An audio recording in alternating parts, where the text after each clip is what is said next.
Talking about ethics and morality is always a little bit tricky because there's so many different angles you can approach it from, and personally, I respect the individuality of the people watching at home. No you don't, you just want everyone to agree with you. Go kill some people, you'll feel loads better. Easy now, it is hard to put your opinions out in the open. Tolerance is the first step towards understanding. Hey, go fuck yourself! I don't think that would help. It's a little bit complicated. If I'm not careful, a video about how games handle morality can very easily dissolve into a detailed analysis of how the human condition is reflected in our own actions, even on something as simplistic as making decisions in a video game. I don't think I have the qualifications for that, and generally, I'm more comfortable using hyperbole and swearing a lot. I wouldn't say that giving your actions an element of morality makes a game for me, but I like it when what you do and how you do it means something. The problem is that a lot of video games handle morality in a very flippant manner, as in they build a game structure and how the story interacts with that, and then almost as an afterthought they layer some kind of karma meter on top through some ham-fisted attempt to inject some moral questions for the player. Usually it's just press this button and go down the evil route, and I never want these questions to have obvious consequences. Morality is never easy to understand, and I'm gonna stop myself because I can feel the pretense bubbling up. Is my game out yet?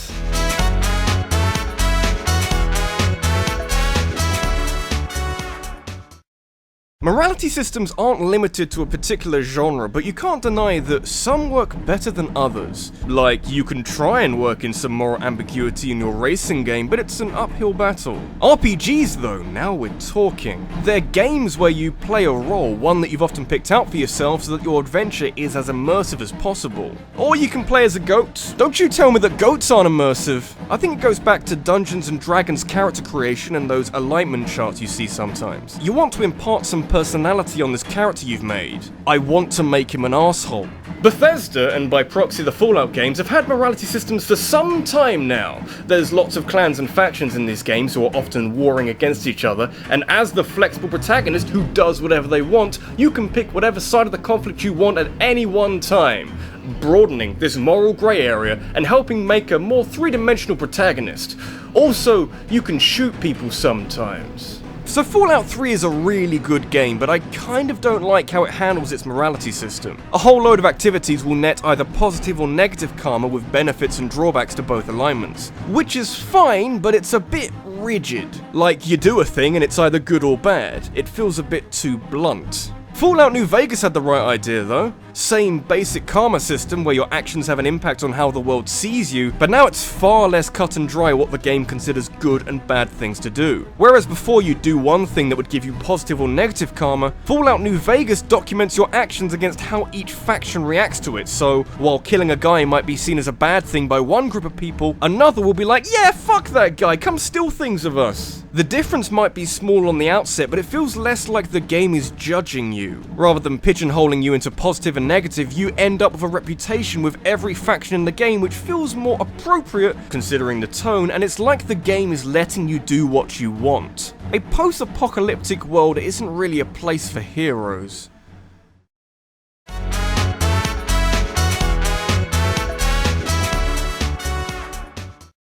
Video games that buck narrative trends to weave a tale of inward reflection on a genre are a fucking goldmine for asking tricky questions. Anti-war games are particularly noteworthy due to the assault being on a genre that is defined by heroism and gunning down every bad guy in the area. Something that can easily be modified so that it starts asking you to question every move you make. It's just that there's so few games out there that try this. Spec Ops: The Line tries this, but takes choice away from the player to achieve a different effect where the situation becomes more uncontrollable as you go. But if you want a properly distressing portrayal of violent conflict, this War of Mine might be a better option. So this game doesn't technically have a system in place that tracks what you've done and if the world cares about it. Might be the focus of this video, but fuck it, it's still applies. This war of mine is set during a fictional war inspired by the siege of Sarajevo in the late 20th century, where living conditions were pretty terrible and where each choice had ramifications for everyone involved. Your goal is survival in an environment where doing so requires scavenging, theft, and murder, and since characters on both sides react in realistic ways, no decision is easy. You can steal resources from another group of people, but then your character will feel remorse, or maybe you have to kill someone to stay alive, whereafter you see family members grieve for the man you just murdered. It is a devastatingly depressing game, but one that effectively outlined the maze of ethics that has to be navigated to have a chance of survival. You have to go elsewhere for the best loot, but you often have to go through someone to get it, potentially on both sides as your characters suffer from depression and contemplate suicide. Shit sucks, but at least you can live for another day. For what good that does. The absence of a traditional morality system in this war of mine means that there's no easy path to the end. Every single playthrough will see you commit some kind of atrocity in pursuit of keeping yourself alive. And because of that, it's a game that doesn't have a hero, nor do you play it to feel heroic. I'm not really sure why you'd play it. It is fun. Somehow.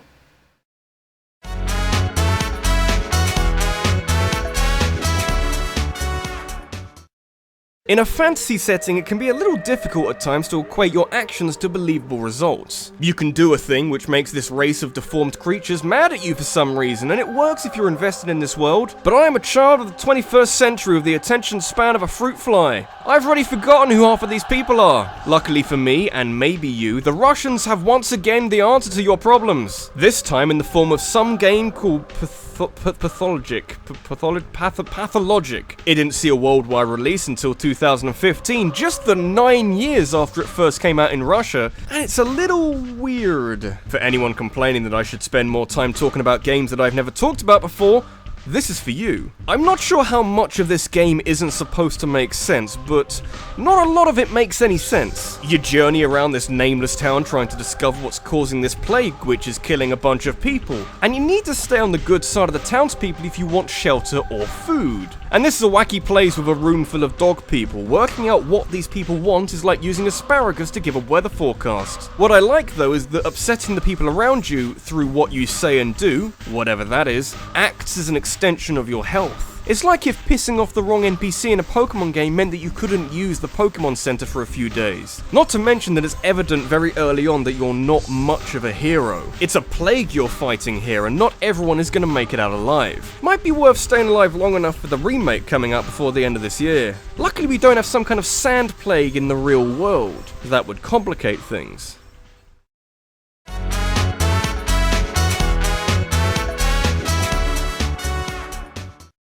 Bioshock is an interesting case study for morality in video games. It's a tug of war between what's under your control and what you don't have a choice over. The whole game becomes this balancing act between the two.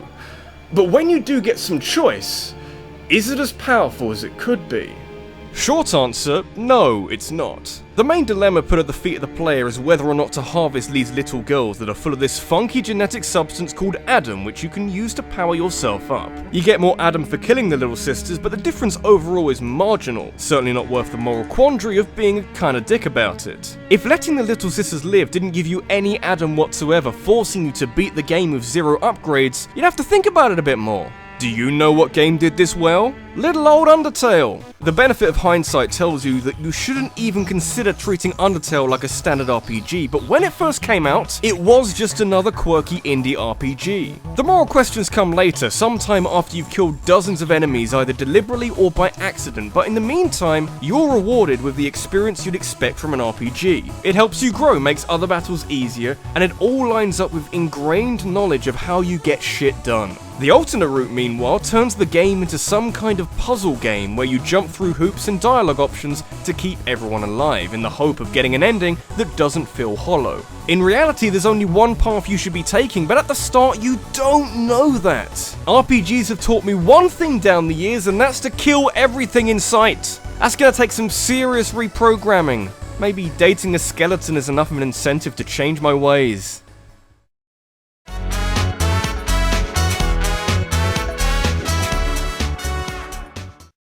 Of all the game developers out there, I don't think there's one that has had as much of a stranglehold on applying morality to a video game as BioWare. They've had a lot of practice. Between Dragon Age, Mass Effect, and Star Wars Knights of the Old Republic, you've got 3 separate franchises that all try and tell stories with complicated characters while giving the player enough control to influence it with their own morality, with varying degrees of success. Honestly, I think that most of them deal with it very well, even if it's handled in a slightly more railroaded D&D character alignment manner. But what I love about Mass Effect is that you've got actual tangible gameplay results to the decisions you make. This might be a factor in Dragon Age and Knights of the Old Republic, but I haven't played them, so I guess I have to wax lyrical about Mass Effect 2. You know how to do a sequel, right? You build on the first game's framework, reinforce base concepts, and expand wherever possible. That's why it seems like Mass Effect 2 is more comfortable within its own skin. The first game wasn't perfect, but BioWare made the right changes in the right place, and it was worth it. Especially when it comes to making those awkward decisions, and while there are guides and a perfect route through the game, there is absolutely no way of you figuring it out on your first playthrough.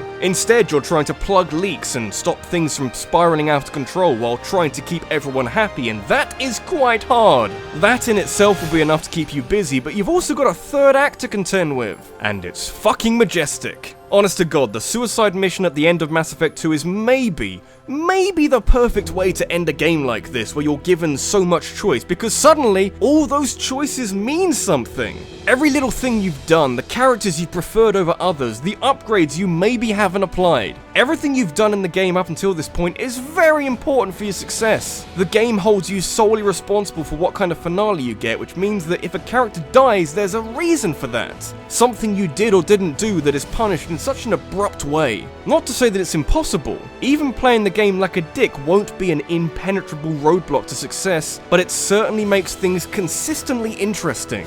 Your moral compass will shape the finale, and that is fucking incredible. This is RabbidLuigi, and I see the end of Mass Effect 2 as the perfect antithesis of the equivalent from Mass Effect 3, where the whole game has been building up to this really stressful hour of decision making, which acts as kind of like a microcosm of everything this series does really well. At the end of Mass Effect 2, you're told, you've made your bed, now lie in it.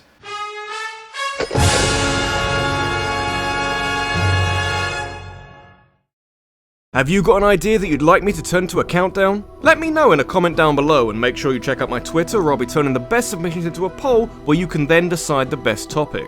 Thanks for watching, and I'll see you in the next one.